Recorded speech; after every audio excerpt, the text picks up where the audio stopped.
Các anh chị đang kiếm hẻm xơi thông của Dương Quảng Hàm, Gò Vấp, gần Bình Thạnh.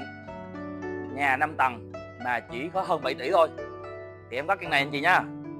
Căn này chủ gửi cho em một trệt, một lửng, 2 lầu, sân thượng với 4 phòng ngủ, 5 nhà vệ sinh luôn anh chị. Căn này hẻm xe hơi thông Dương Quảng Hàm ra Trần Bá Giao nha anh chị. Hẻm xe hơi thông Dương Quảng Hàm ra Trần Bá Giao nha. Xe hơi ngủ trong nhà luôn, diện tích 4x12 anh chị ha. Nhà mới ở ngay, anh chị, mà chủ gửi cho em 7 tỷ 8 thôi. 7 tỷ 8 cho một căn mà hãng xe hơi của Dương Quảng Hàm, trục đường chính luôn nha, trục đường chính của Gò Vấp nha, gần Bình Thạnh luôn, mà chỉ có 7 tỷ 8 thôi. Anh chị nhanh đi xem căn này giúp em nha.